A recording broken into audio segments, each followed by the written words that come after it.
আসসালামু আলাইকুম, কেমন আছেন সবাই? সারাদিন রোজা রাখার পর যদি আপনি এক বাটি দই খেতে পারেন তাহলে কিন্তু আপনার মন প্রাণ কলিজা দুটোই ঠান্ডা হয়ে যাবে। আর আমি একটা টিপস ফলো করে যেভাবে ঘরে মিষ্টি দই তৈরি করি সেই রেসিপিটা আপনাদের সাথে শেয়ার করব। একটা লাইক দিয়ে সম্পূর্ণ ভিডিওটা দেখবেন, তাহলে রেসিপিটা বুঝতে পারবেন। মিষ্টি দই তৈরি করার জন্য এখানে আমি 1 লিটার গরুর একদম ফ্রেশ দুধ নিয়েছি। এই দুধটাকে আমি জাল দিয়ে নিব কিছুক্ষণ পর্যন্ত। এটাকে আমি 3 থেকে 4 মিনিটের মতো জাল দিয়ে নিয়েছি আর বলক তুলে তুলে এভাবে জাল করে নিয়েছি।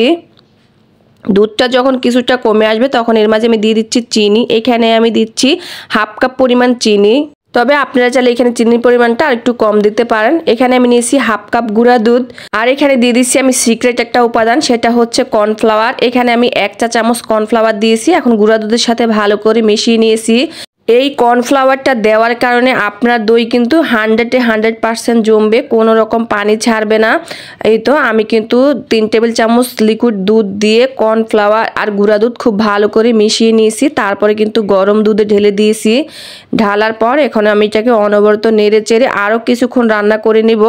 আমি কিন্তু এখানে দুধটা একদম জাল করে কমিয়ে ফেলবো না। দইটা যাতে দেখতে একদম ফ্যাকাশে না লাগে তার জন্য এখানে আমি কয়েক ফোঁটা ইয়েলো ফুড কালার দিয়ে দিয়েছি। এটা পুরোপুরি অপশনাল, আপনারা চাইলে কিন্তু এটা স্কিপ করতে পারেন। এটাকে আমি 5 থেকে 6 মিনিটের মতো জাল করে নেব। আমি যেহেতু এখানে গুঁড়া দুধ কর্নফ্লাওয়ার ব্যবহার করেছি সেক্ষেত্রে কিন্তু দুধটা বেশি ঘন করতে হবে না। দুধটা জাল করা হয়ে গেছে, এখন চুলা থেকে নামিয়ে নিচ্ছি। আর এদিকে আমি দই পাতার জন্য একটা মাটির পাত্র নিয়েছি, সেখানে কিন্তু আমি 1 চা চামচ টক দই দিয়েছি। টক দইটা আমি আগে থেকে পানি ঝরিয়ে নিয়েছি। আপনারা চাইলে আপনাদের পছন্দ অনুযায়ী কোনো বাটি নিতে পারেন। আর এদিকে কিন্তু দুধটা অনবরত নেড়ে চেড়ে ঠান্ডা করে নিয়েছি। দুধটা কতটা ঠান্ডা করে নিয়েছি আমি আপনাদেরকে দেখিয়ে দিচ্ছি। আমি একটা আঙ্গুল এখানে 1 থেকে 2 মিনিটের মতো ডুবিয়ে রাখতে পারবো, ওই রকম তাপমাত্রা করে কিন্তু আপনাকে দুধটা ঠান্ডা করে নিতে হবে। আর এখানে আমি 3 টেবিল চামচ টক দই নিয়েছি। টক দইটাকে ভালো করে একটু ফেটিয়ে নিয়েছি। এখন দুধের মাঝে দিয়ে দিচ্ছি, দিয়ে একটা হ্যান্ড হুইস দিয়ে ভালো করে নেড়ে চেড়ে মিশিয়ে দিচ্ছি যাতে সম্পূর্ণ দুধের সাথে টক দইটা মিশে যায়। আপনারা চাইলে কিন্তু এখানে মিষ্টি দইও দিতে পারেন।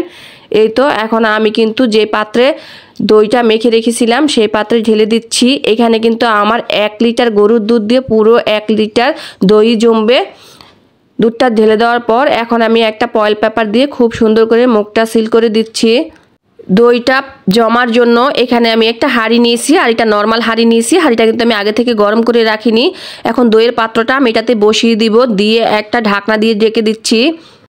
পাতিলের ঢাকনা লাগিয়ে এখন এই দইয়ের পাত্রটা আমি একটা কোনো গরম জায়গায় রেখে দিব 10 থেকে 12 ঘন্টার জন্য। ফিরে এলাম 12 ঘন্টা পর।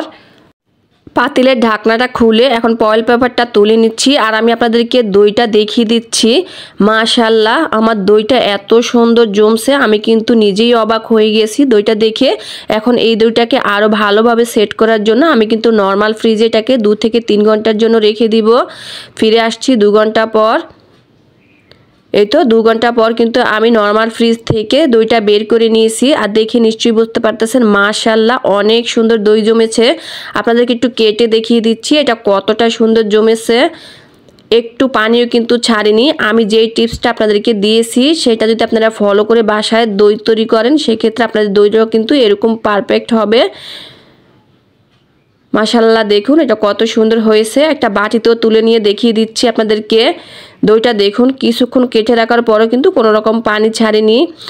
এই প্রচণ্ড গরমে রমজান মাসে কিন্তু আপনারা চাইলে আমার এই টিপসটা ফলো করে ঘরে কিন্তু টক দই বা মিষ্টি দই তৈরি করে নিতে পারেন। বন্ধুরা, রেসিপিগুলো যদি ভালো লাগে অবশ্যই লাইক কমেন্ট শেয়ার করবেন, আর আমার চ্যানেলটাকে সাবস্ক্রাইব করে নিয়মিত চ্যানেলের সাথেই থাকবেন। আজকের মতো এখানে বিদায় নিচ্ছি, সবাই ভালো থাকবেন। আল্লাহ হাফেজ।